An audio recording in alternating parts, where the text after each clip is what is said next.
Hello friends, good morning, welcome back to my Mary's lifestyle চ্যানেলে। আমি ভালো আছি, আশা করছি তোমরাও খুব ভালো আছো। তো ভিডিওটা দেখতে থাকো, আশা করছি ভিডিও দেখতে খুব ভালো লাগবে। তো চলো দিনটাকে আজকে থেকে শুরু করা যাক। তো আজকে সকালে দিনটা শুরুই হচ্ছে সব কিছু প্যাকিং থেকে।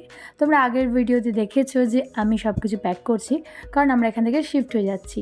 আর কোথায় শিফট হচ্ছি সেটা হচ্ছে খুবই কাছে, খুব বেশি দূরে নয়, এই কেষ্টপুরের মধ্যে, আরও মেন রোড থেকে আরও কাছে। সেখানেই আজকে শিফট হয়ে যাচ্ছি। তো সেই শিফটিংয়ের জন্য এর আগেও ব্লগে দেখেছো যে শিফটিং করার জন্য আমরা একটা কোম্পানিকে বলা হয়, তারাই সমস্ত কিছু গুছিয়ে নিয়ে যায়। আমি শুধু জামাকাপড় নিজের মতো করে গুছিয়ে রেখেছিলাম, বাকি জিনিস তারাই গুছিয়ে নেবে। তো যাই হোক, এখন প্যাকিং চলছে। আর আরেকটা ব্যাপার আছে, আজকে গিয়ে আমি ওই যেই ঘরে ঢুকছি সেই নতুন ঘরে আমি পুজো করব, সত্যনারায়ণ পুজো। তো যাই হোক, এখন আগে প্যাকিং হোক, আজকে অনেক কাজ আছে, তাই কতটা তোমাদের সাথে সময় দিতে পারবো জানি না। তাই আজকে প্রথমেই এই জন্য বলে নিলাম, কারণ এখান থেকে শিফট করে নিয়েই আমার ঘরে পুজোর আয়োজন করতে হবে, এখনও কিছুই করা হয়নি। আর এখানে বিছানা টিছানা সব উঠিয়ে প্যাক করা মোটামুটি হয়ে গেছে। এখন শুধু শিফটিংয়ের পালা, গাড়িতে ওঠানো হবে জিনিসপত্রগুলো, তারপর সেই ঘরে গিয়ে পুজো করব।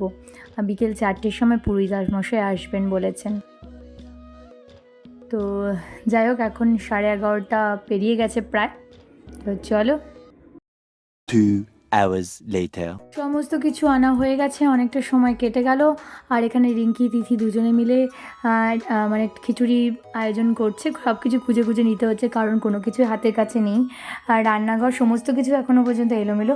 ওরা খিচুড়ি আর সবজি এখানে করবে। আর এখন দেখো, মানে সমস্ত কিছু আনা হয়েছে, আর এগুলো মালিকের কিছু জিনিসপত্র আছে। তো এটাও আমরা রেন্টেই নিয়েছি ঘরটা। তো যাই হোক, ছেলে আর ছেলের বাবা একটু রিল্যাক্স করছে, কারণ প্রচুর খাটনি হয়েছে সকাল থেকে। আর আমি মোটামুটি পুজোর আয়োজন এখানে করে নিয়েছি, পুরোহিত শুধু আসার অপেক্ষা, অনেকটা এগিয়ে রেখেছি। তারপর ঠাকুরমশাই এসে যা করা করবেন। তো এই যে ঠাকুরের আসনটা আমি নতুন কিনেছি, আর পাশের আসনটা তো তোমরা দেখেছো, এর আগে পুজো করতাম। তো আমি ঠাকুর পেতে সমস্ত কিছু রেডি করেছি। পুরোহিত মশাই এলে শুধু নারায়ণ পুজোটা শুরু হবে। আর বাকি সিনি টিনি কীরকম কী লাগবে সেটা তো আমি জানি না, তাই উনি এলেই সমস্ত কিছু করব।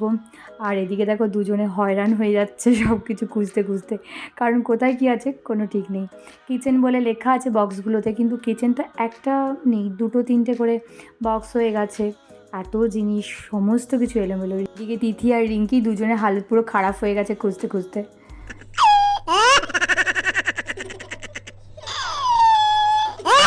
তো এইদিকে আরেকটু কাজ বাকি আছে, সেগুলো একটু গুছিয়ে নিই। ওদিকে তাদের কেউ হেল্প করতে হচ্ছে। তো পুরোহিত মশাই এসে গেছেন। তো আমি নৈবেদ্য ফল টল সব কিছু কেটে রেডি রেখেছিলাম, এখন শুধু সিন্নিটা। তো চলো পুজোটা সেরে নেওয়া যাক।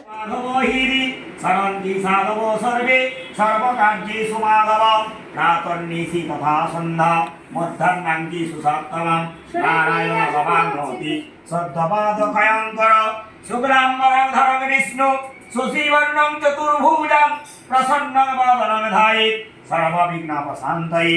ওম নমো নারায়ণায় নমঃ। পুণ্ডরীকাক্ষায় নমঃ। সমামিতিকণমণ্ডলং বিত্ত চতুষ্কণমণ্ডলং বিল্লিখ আধার সত্যয়ে নমঃ। প্রকৃত্যৈ নমঃ। কুর্মায় নমঃ। অনন্তায় নমঃ। প্রকৃতিভ্যৈ নমঃ।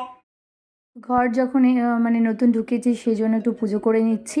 যদিও রেন্টে, তবুও মনে হয় যেন ঘরে ঢোকার আগে পুজো করে নিলে মনটার শান্তি, সেই জন্যই পুজোটা করে নেওয়া। তো আমরা পুজোর আয়োজনে বসে গেছি। আর এদিকে তিথি আর রিঙ্কি ওদিকে খিচুড়ি তৈরি করছে, কারণ আমরা সারাদিন আজকে আমি বিশেষ করে না খেয়ে আছি, কোনো কিছুই খাইনি, শুধু জলটা খেয়েছি, কারণ যা গরম পড়েছে। তো যাই হোক, পুজো আমাদের শেষ। এখন সবাই মিলে একটু আড্ডা দিচ্ছিলাম। এদিকে অপর্ণা এসছে, আর এদিকে এসছে মৌমিতা আর রিঙ্কি তিথি। আমরা 4জনে মিলে একটু গল্প করছিলাম, সঙ্গে ছিল প্রসাদ খাওয়া আর খিচুড়ি। তো চলো বন্ধুরা, ভিডিওটি কেমন লাগলো অবশ্যই লাইক এবং কমেন্ট করে জানাবে। দেখা হবে তোমার সাথে পরের ভিডিওতে। চলো আজকের মতো বাই।